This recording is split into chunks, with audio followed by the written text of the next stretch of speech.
ቤተሰብ አንድ ጥያቄ ልጠይቃችሁ ማለት ነው። ማለት ሪፖርት የምታደርጉብኝ እኔ ምን አጥፍቼ ነው? ምን አደረኳችሁ? ለምን ሪፖርት ታደርጉብኝ ያላችሁ ቻናሌን? እኔ ምን አጠፋሁኝ? እሺ በቃ ምን አረኳችሁኝ? ወይንም እኔ ስለ ሰው አላወራም፣ ስለ ሰው አልተችም።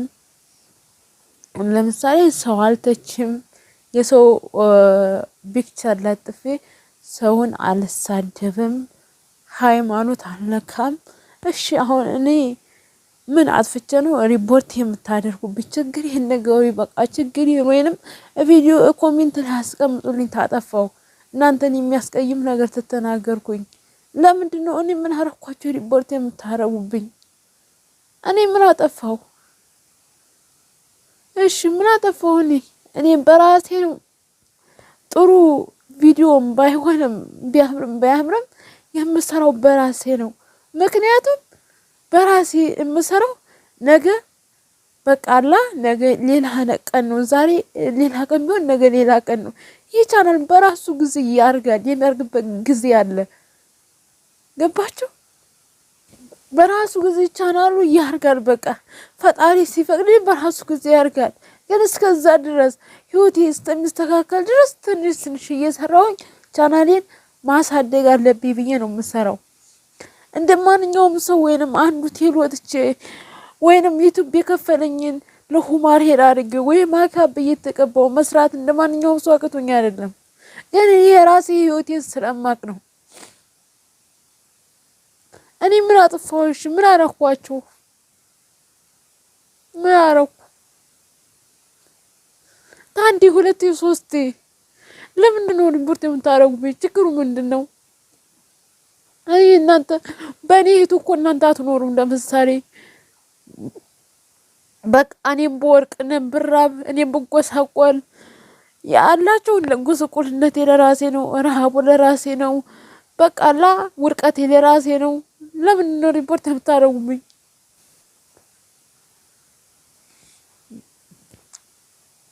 ይሄን ቻናል ለምሳሌ እኔ ብዙ መስዋዕትነት ከፍዬበታለሁ። ብዙ ብር ነው የከፈልኩት። ታስርክ ጀምሮ ብዙ ብር ከፍያለሁ። በቃ ብዙ ታውቃላችሁ። ሀገር ውስጥ ተቀምጣችሁ ለዋይፋይ እንኳን ምን ያህል ብር እንደሚወጣ ታውቃላችሁ? አታውቁም? መጀመሪያ ገባችሁ? እኔን ጌስ ሲያምረኝ እንደወጣት ታልሆን በቃላ ሰው በይሄን በዚህ ሰዓት ገባችሁ? እኔ ሰው ሀገር ተሰድጄ ሰው ሀገር 6 አመት ሰርቼ ሀገር ስገባ አንድ የጣት ወርቅ እንኳን አልገዛሁም። አንድ የጣት ወርቅ እንኳን አልገዛሁም። ገባችሁ? ለማስታወሻ ግን ለዚህ ዩቲዩብ ቻናል ያወጣሁት ሙሉ ወርቅ ያለብሴ ነበረ። ለዚህ ዩቲዩብ ቻናል ቦቱ ያወጣሁት ብር የጣት ወርቅ ይገዛልኛል፣ የአንገት ይገዛልኛል፣ የጆሮ ወርቅ ይገዛልኛል። ገባችሁ? እንደመጠን አድርጌ ማለት ነው። ይሄን ይገዛልኛል ያወጣሁት ብር። ለዚህ ዩቲዩብ ብዙ መስዋዕትነት ከፍያለሁ። እኔ እንደዚህ ዝም ብዬ አይደለም ዩቲዩብ መስራት የጀመርኩት። ለኤዲቲንግ ለሚያስተምረኝ ብር ከፍያለሁኝ። ታብሌ ሁሉን አጠቃሎ የሚያስተምረኝ ብዙ ብር ነው የከፈልኩኝ። ቻናሉን ሰው ነው የከፈተልኝ፣ ሰው ከፍቶልኝ ቻናሉን አስተዋውቆልኝ ኤዲቲንግ ሁሉን ታብሌን አሰራር አሳይቶኝ የዝን ሁሉ ብር ከፍያለሁ። ከዛም በኋላ አብላይ ሲደረግ ብዙ የሚከፈል አለ። ዩቲዩበሮች በማዳም ቤት የምትሰሩ እናንተ ታውቃላችሁ። ብዙ እንቅልፍ አጥቼ ተሰዎች ጋር የተጣላሁበት ስልክ የሰበርኩበት ብዙ ስቃይ ያየሁበት ነው። ገባችሁ? እንቅልፍ አጥቼ 24 ሰዓት ሰርቼ በቃ ሌሊት ቀን የማዳም ስራ ሰራለሁ። ሌሊት ደግሞ እኔ ማታ ከ6 ሰዓት በኋላ ሌሊት ላይ ቪዲዮ ሰራለሁኝ። ከዛ ኤዲቲንግ አደርጋለሁ፣ ታብሌን ሰራለሁኝ በራሴ ማለት ነው። ጉሩብ ላይ አጫውታለሁኝ። ጉሩብ የምሰራው ሌሊት ነው። ጣር የፈለገችው ታመር ተሌሊት እንኳን ቢሳተኝ ቀን የአንድ ሰው ቻናል እንኳን መስራት አልችልም ነበር በዛን ሰዓት። እግዚአብሔርን ነው የምላችሁ። የአንድ ሰው ቻናል ቀን ላይ መስራት አልችልም። በጣም ቢዚ ነበርኩኝ። በጣም ጊዜ የለኝም ነበረ ይሄን ዩቲዩብ ቻናል ትሰራ ማለት ነው። በጣም ተሰቃይቻለሁ በዚህ ዩቲዩብ ማለት ነው። እባካችሁ ሪፖርት አታድርጉብኝ። እኔ ምን አደረኩ? በቃ እኔ እኮ ሰው ነኝ። በቃ ሰው ነኝ፣ እንደማንኛውም ሰው ነኝ። እንዴ እኔ እርዱኝ አላልኳችሁም? በቃ ደስ ታላችሁ እውልኝ ቪዲዮዬን፣ ደስ ታላላችሁ ደግሞ አትውልኝ፣ አትግቡ፣ ሪፖርት አታድርጉብኝ። በቃ ቪዲዮ ደስ ታላችሁ የሰው እርገት የምትመኙ የሰው ስኬት ደስ የሚላችሁ የሰው አድርጎ ደስ የሚላችሁ ሰዎች ገብታችሁ ሁሌ ሼር ኮፒ ሊንክ አድርጉልኝ። ደስ ካላላችሁ ደግሞ ወደ ቻናል የመታችሁ በቃ አትግቡ ብሎክ አድርጉኝ። እኔ ምን አጠፋው? ብዙ መስዋዕትነት የከፈልኩበት ጌጥ ምን የሰራሁት እኮ ቪዲዮ ነው የሰራሁት ዩቲዩብ ነው። በቃ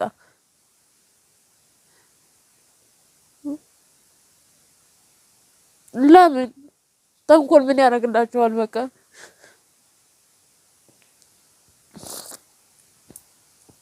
እኔ እንደዛ አትሆኑ፣ ተንኮል አትስሩ። በቃ ጥሩ አይደለም። እኔ ቤተሰቦች አቅመ ደካማ ናቸው። እኔ እንደ ሰዎቹ ቤተሰቦች ተኮሳቅሎ እኔ ልመር እኔ ያማረብኝ ጥሩ ልብስ ልልበስ አልልም። በቃ የኔ ራሴ ፍላጎቴ ነው። በቃ ራሴ ፍላጎቴ ነው። እናትና አባቴ አቅመ ደካማ፣ እነሱን ማስደሰት ነው የምፈልገው። እኔ ልደሰት አልልም። በቃ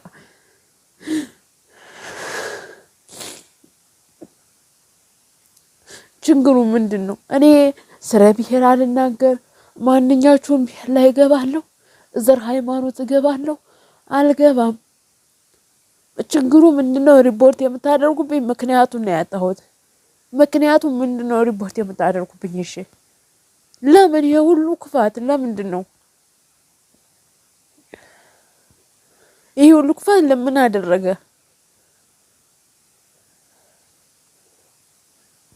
እኔ ለዚሁ ብዬ ማለት ነው፣ ለዚሁ ብዬ ነው የሰው ትንሽው አረብ ሀገር እያለው እንዲሁ አንዳንድ በቃላ የዛን ሰዓት ገባችሁ። ዝም ብዬ አንዳንድ ጊዜ እንደዚህ ለምን አታርጉም? ያው ስድብ አይደለም።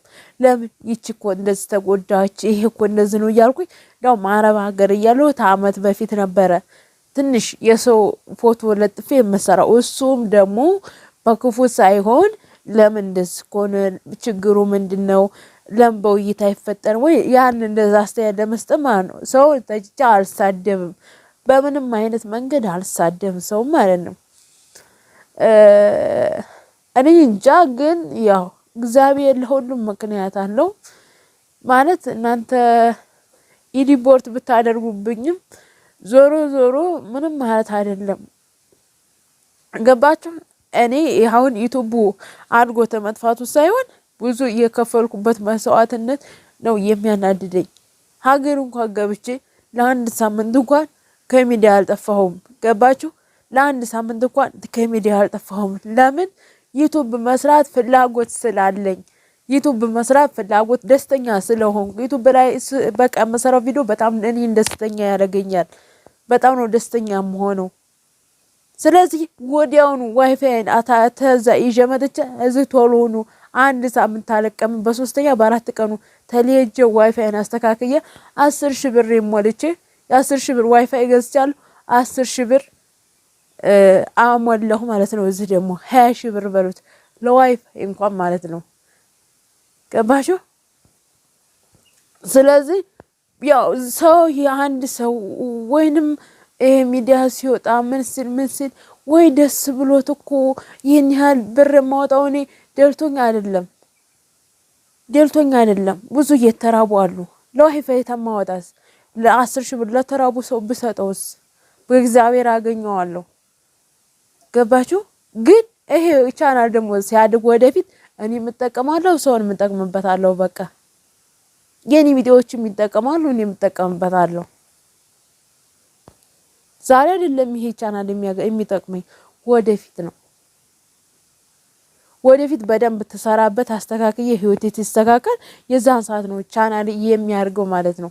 ዛሬ ላይ ብቻ እግዚአብሔር ይመስገን። ሪፖርት የምታደርጉብኝ አመሰግናችኋለሁ። በጣም ነው የማመሰግነው።